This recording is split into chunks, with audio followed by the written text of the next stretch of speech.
I am so nervous to film this video and I feel like you guys are not ready for the information I'm about to share. This year is so weird. I feel like it's the best, but also, I wouldn't say the worst, but like there's just a lot of weird things that have happened and like quite life-changing things. So I thought before we start vlogging again, I'm gonna do like a life update.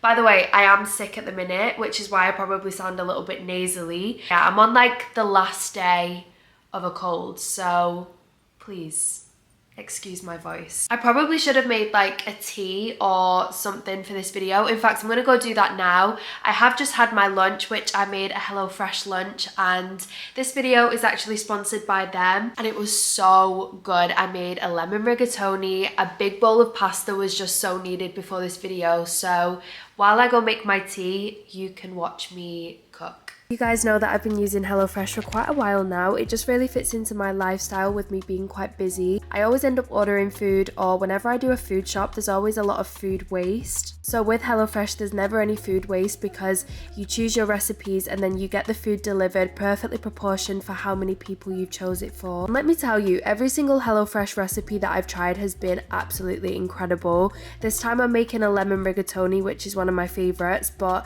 there's literally something in there for everyone. If you're veggie, if you're pescatarian, if you just need something quick and easy, you can literally choose all of your options and then have the food delivered to your door. The ingredients are always so fresh and delicious, and they've really helped me stay on track with healthy eating, especially eating fresh for the new season. I also have a discount code for you guys, which is Madison SF4L, which will get you 60% off your first box and 20% off for the next 2 months, and you'll also get some free desserts for life. I swear a cup of tea can solve a multitude of things, and that's probably the most British thing I'm ever gonna say. That was hot. Okay, so I got you guys to ask me some questions on Instagram, but there's also a few things that I wanted to tell you aside from that. And I was really debating mentioning this. So back in March, there was an incident that happened where I was walking home from being at the theatre with my mum and auntie, and they told me to get in a taxi with them, and I was like, no, it's okay. Like, I had my AirPods, I was listening to an audiobook, and I walked home. As I'm walking home, I'm like oblivious. I'm so involved in my audiobook, like I'm invested in it. Nothing else in the world matters right now. As I come into my building, I noticed this man. Well, I didn't actually notice the man behind me, I just was aware that there was someone behind me. So I held the door open for him to the lift, and then he got in the lift with me, and I pressed the number for my floor, and then he didn't press anything, and I was like, oh, he probably either lives on my floor or he's a guest of someone on my floor. I didn't think anything of it. He didn't acknowledge me in the lift, didn't look at me. He was just looking at himself in the mirror and like fixing his hair, whatever. I walk out of the lift and I go into my apartment, and I could still feel his like presence behind me, but I thought he was going to carry on walking because my apartment is quite close to the lift. So I go into my apartment, I still have my AirPods in, I go in, I turn, so you go through the corridor and then you turn left. So I turn left. My door slam is quite loud, so even though I had my AirPods in still, I would have been able to hear the door slam. The door did not slam. I know I should have been so much more aware, but I feel like I'm quite naive in that sense. I don't really think about things like that. Like, I don't think it's ever gonna happen to me. And this is why I wanted to share this story, because I need you guys to be so safe. I wasn't up until this point. So anyway, the door didn't slam. I'll never forget, I looked round the corner and there is just a silhouette of a man, because none of the lights are on at this point because I've just walked in. There's just this silhouette of this like 6'3" big man in my corridor, and it was terrifying. I have never been so scared in my life. He was obviously very drunk. He'd also been on things, which I got told about later because he got arrested and they found a bag of coke on him. At that point, I literally froze, did not know what to do. I've never known what I would do in that situation, whether I'd be like fight or flight mode. I think I was just panicked, I don't know. But I was just like, oh my gosh, what are you doing? And he wasn't really saying much. Like, I couldn't figure out what he was saying. He was just mumbling words. And at this point, I had my phone in my coat pocket. I don't know how I did this, but I could probably do it now, actually. I can not look at my phone and I can get my video camera up. and I started recording him. I recorded it and he was just mumbling and mumbling, and he was like, I want you, I want you, I want you. And I was like, you need to get out of my apartment. You need to get out of my apartment. I just kept saying it. I was like, please can you get out? Please can you get out? Please can you get out? I was so panicked. He started coming closer and then he started touching me, and that's when I started to scream. As I was screaming, I feel like he got kind of scared, and I got to open the door, and I kind of like, I can't even remember how I did it, but I remember like blocking him through the door. And I think at this point, because I was loud, I think he was scared that the neighbours were going to hear. So then I shut the door. He's outside of my apartment. I'm literally like shaking, crying. I called my mom. My mom's still in the taxi on the way home, and she's then like panicked. She got my auntie to call me, and then she called the police. So this guy is still outside my door, not banging on my door at this point. I called down to security, and security came up, they got him, but then the police arrived. They came in to check if I was okay. They had to take a statement. There was literally like 5 police officers in my apartment at this point. And this was at like, I think at this point it was like midnight. And they told me that he was just really intoxicated, he had drugs on him, and he'd just been on a night out, I think. But what the weirdest thing was, when I watched the video back, he had a wedding ring on, and the police officers also told me that he had obviously his wife as his screensaver. And I was just thinking, what? This is actually bizarre. Yeah, fortunately, I'm fine. It could have been so much worse. Thank God it wasn't. But that was actually terrifying, and I feel like I'm glad nothing happened, but that made me more aware that it could happen, if that makes sense. Like, I'm so much more wary. But if I could say anything right now, it is please just be so careful and don't think that things like that can't happen to you, because I always just heard the stories from other people and just, not that I thought it would never happen to me, I just didn't think about it at all. And the worst part is this is like my safe space. I live here alone. I'm on my own most of the time here. Like, I need this to feel safe. And to be fair, it actually does now. I've obviously not really spent much time here because I've been traveling so much, but whenever I do come back, I do feel safe. The only thing that I do get like nervy about is the door slam. Like, whenever my door slams, if someone's walked in, it always like freaks me out a little bit, and I'll always like make sure the door's shut behind me when I'm getting in the lift. Even if there's a man in the lift with me, sometimes I'll press a different floor and then just like either walk down a floor or walk up a floor, whatever. So it has just made me a little bit more aware, but overall I'm fine. Yeah, that happened a few months ago, so that was fun. Another reason why I hadn't been vlogging much around that time, just because I was kind of like coming to terms with it and like trying to process it. I don't know. Okay, so I'm going to answer some of your questions as well, and I'm going to start with an easy one because we'll get into the nitty-gritties in the video. How to get your spark back. I feel like a lot of you have probably seen the TikTok that I posted about getting your spark back. So I think rather than answering it in this video and making it a whole big section, I'm gonna do a completely separate video on it, because I feel like that TikTok gave a lot of people hope from what I read in the comments anyway. So I'm definitely going to do a video on it, because I do have some pieces of advice and things that I'd like to share, so I'll do that in a different video. Okay, best moment of the year so far, and this is what I was saying. This year has been so weird because I've had some of the greatest moments in my life so far, but also some of the lowest as well. I think my top moment of the year, yeah, I'm gonna say it, my top moment of the year was being sat in New York doing something that had been on my bucket list for as long as I can remember, which was going to a jazz bar. And even though I went on my own, I was sat there, I had some ice cream, I was watching this live jazz band in an underground jazz bar in New York, and I was like, you're literally living your dream right now. Like, I had this moment where I had to take everything in, because that is a feeling that I'll never forget. I can still smell the popcorn, I can still hear this little man playing on his keyboard. Like, I don't know, there's just something about that moment that will always stick out to me. So I'd probably say that was the best moment of the year. Someone asked me, how have you been balancing your emotions and realigning your thoughts? I've not. I'm gonna be honest, I've not. I'd probably say over the past few weeks I have been, and I've got my spark back.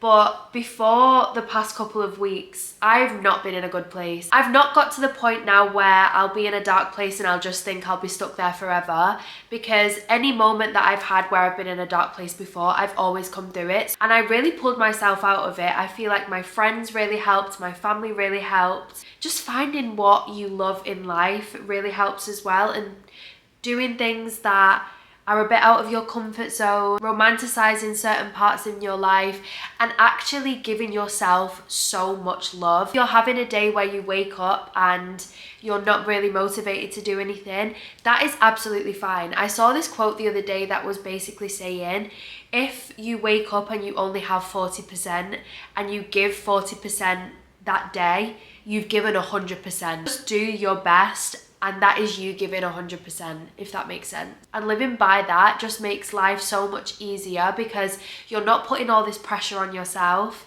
And not every day you're gonna wake up with this crazy amount of energy and like zest for life. So yeah, I just feel like taking some time, being so easy on myself, taking a little social media break has really helped me, because I felt like I was over consuming information on TikTok. Like, you can literally watch like 5 TikToks and just be swarmed with information. And I feel like our brains are not meant to like take in that much information all at once. I will hold my hands up and say I'm 100% addicted to my phone. And sometimes I'll use the excuse of, oh, it's my job, it's this, it's that. I'm just addicted to my phone, and I'm really trying to not be. I've even got my book here.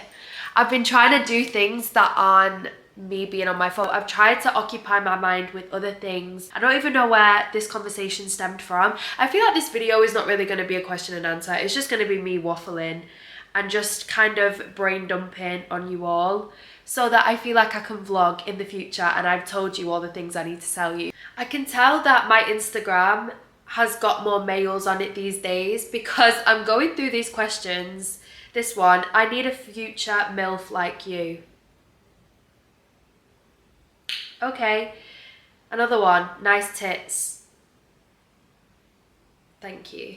Are you ever going to talk about your eating disorder? Whoa, hit me where it hurts, guys. Okay, let's talk about it. Let's just get this straight. I've always had a very petite body from being in high school. I've always been around a size 6. During lockdown, I gained weight because I was eating out of boredom. I wasn't exercising. I was also dating someone prior to that that really enjoyed food and really enjoyed snacking. And we just used to eat so much. So I feel like in that period, and also I feel like you have like a little bit of puppy fat in your early 20s. I don't know, like I think that's a common thing. But yeah, I gained a bit of weight. So now that I've lost the weight, I feel like people thought it was worse than it actually was. The only reason I say that I did suffer with a little bit of an eating disorder was because I felt like as I started to lose weight, I became a little bit obsessed with it. I wouldn't say I ever starved myself. Like, I never went a day without eating. I just couldn't personally do that. But if I ate a meal and I felt like it was a big cheat meal, I'd then feel like I have to go to the gym and work it off. It was like that kind of toxic thinking. Maybe I'll go more in detail about it one day, but I think it came from me feeling like I didn't have control over certain things in my life, and I feel like I'm a little bit of a control freak. I'm really trying to work on that at the minute. There's a lot of my personality that I'm trying to work on at the minute, and that is one of them. But I think because I'm a control freak and there were certain areas in my life that I couldn't control, food was something that I could control, and that's why it became a little bit obsessive. Like I said, I'm still working on it. I've not got my period back yet, but I am working with my doctor. I've had my doctor's appointment this morning, and we're working on getting it back. I did actually get prescribed with the pill, just because it's got so much estrogen in. But I said that I never wanted to go on contraception again, just because I don't really agree with it for me. So I'm going to try all of the natural alternatives first, and then worst comes to worst, I will surrender and go on the pill. It's so crazy as well that I actually want my period. I can't wait to be in pain with a bar of chocolate, crying over a puppy I'd seen on Instagram. I can't wait to have that emotion back. So please don't take your periods for granted. They make us women. Guys will never understand it. And right now I'm so far away from my period that I forgot what it feels like to be insane while I'm on my period. Like, when I'm on my period, I remember I was insane. Someone asked if I still go to church, and I do still go to church. I haven't been as much recently just because I've been traveling so much, which is the biggest blessing ever. I feel like I'm representing today as well. I've got a cross necklace on, I've got a little cross earring on. The Lord is with me. I like this one, and I also came prepared. Current makeup must-haves. Always, always, always, for summer skin especially, Iconic Radiance Booster. This is the best thing you will ever put on your skin. I'm still obsessed with the Hourglass Concealer. This is a new favourite. This is the Maybelline Sun Kisser Blusher. You can get these on TikTok Shop, I believe. I actually did a TikTok, so I'll probably try and link it down below so you guys can shop it. But yeah, these are incredible. I've really been loving the Makeup by Mario Master Mattes palette. And then my new lip combo. This is actually a lip combo that I stole from Rach. So this is the Kylie lip liner in the shade Cinnamon. And it's like a brownie. Let me see if I can to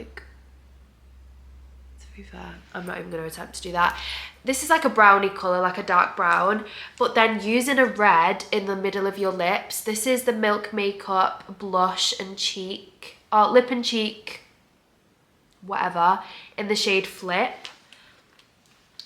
And oh my goodness, this is my summer lip combo. I am obsessed with it. Even with a gloss, this looks really good. But yeah, this is my favourite lip combo at the minute. Advice for being on your own, which I don't really like talking about, but I have obviously been on my own for a while now. And the only advice I could really give you is just enjoy this period, because it's not going to be forever. I just felt like I really needed to take some time to be by myself. I don't really date or just see people for the sake of it. We're either in this or we're not. And I feel like I've always been in something semi-serious. So I just needed some time to be by myself and figure out who I am. And that's one thing about growing older, I'm 26, but growing up, that I've really enjoyed. I said to the girls the other day, I actually love growing up. I feel more myself now than I ever have in my life. I feel like I really know who I am now. But yeah, like I said, just enjoy this period because it's not going to last forever. Spend time with your friends, find out things in life that you love, romanticize your life, start a new hobby. I keep checking the time because I am flying to Morocco today, which I'm so excited about, and I will be vlogging. So I kind of needed to get this video out of the way just so I could, like I said, word vomit on you, and then you're up to date with everything, because I kept trying to vlog and then I was like, oh wait, but you don't know that, or I don't know, there was just a lot of things that had changed. So I thought I'm gonna do a life update video and then start to vlog. I will say though, I do feel a little bit burnt out. Whenever I'm sat on my sofa after a trip, which isn't very often, I've literally had one night at home this month. So I am feeling a little bit burnt out, and I'm probably going to try and chill for a bit because I've got a lot of trips planned in the future.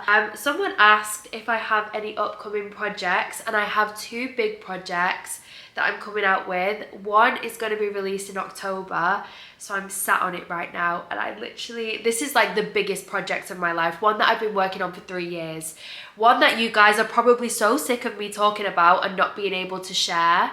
But the only thing I will say is I have an Instagram page. So if you guys want to be the first to know about it, it's going to be spoken about before October. So I'll tell you what it is before October. But if you guys want to be the first to know, I'll leave the Instagram page down below. You can follow that and you will be the first. And then there's another one which will be a little bit sooner.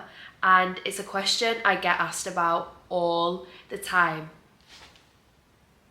That's your clue. Do you manifest? Would love to know how you manifested things into your life. I feel like I've always accidentally manifested stuff. Me and my brother had this conversation the other day, and my brother as well has always said, like, I just believe you're gonna do great things. He's always drilled that into me from me being younger, and I've always believed from being younger that I'm meant to do great things. So I feel like that low-key manifested me into the point where I'm at right now, because I've been in positions, I've been sat at tables doing things that I could never have dreamed of. I would have thought was impossible. So for me, the biggest, I don't know whether this is like a manifestation thing, but the biggest thing I can tell you to do is not have any limited beliefs. Don't limit yourself to thinking you're only gonna reach a certain level in life. Think you can achieve anything. Whatever you see someone else with that you want, you can actually have that. I feel like that's what got me to this point. I've never had a limited belief about myself. I've always believed whatever I can get, I can get. One thing that will always stick out to me is that I started working at MAC Cosmetics at the age of 17. And when I started, they said that they never usually hire anyone under the age of 18. So, but I wanted that job so bad. I studied, I made sure that I was the best when I went for the interview and the best when I did the makeup interview. And I got the job at 17. That was my dream job at that age. But I'm also a child of God, so I pray a lot and I always give glory to God. I always share my gratitude. So grateful for everything that I have as well. Every little thing, every big thing that I have, I am so grateful for. I'd probably say they're like the main factors as to why I am where I am and I'm living my dream life. And when I say dream life, shit still happens. Men still come into my apartment. And obviously I've had heartbreak. I've lost someone that I grew up with recently. That happened a few weeks back. So yeah, I still obviously have my really dark times as well. You can pick yourself back up and you can still live your dream life. I feel like I've spoke for so long and I have a flight to catch, so I'm going to end this video here. Thank you guys for coming to my TED Talk. That wasn't even a TED Talk. To my journal. I don't know what we're gonna call this video, but I kind of felt like this was a therapy session because I've just said everything that was trapped in my brain. But yeah, thank you guys so much for watching, and thank you to HelloFresh for sponsoring this video. Don't forget to use my discount code, which I'll leave on the screen, and that will get you 60% off your first box and 25% off for 2 months, and it will also get you some free desserts. If that's not the best discount code I could ever give you, I don't know what is. But yeah, wish me luck on my travels today, and I will see you in the next video, which is going to be the Morocco vlog. I'm so excited. Bye.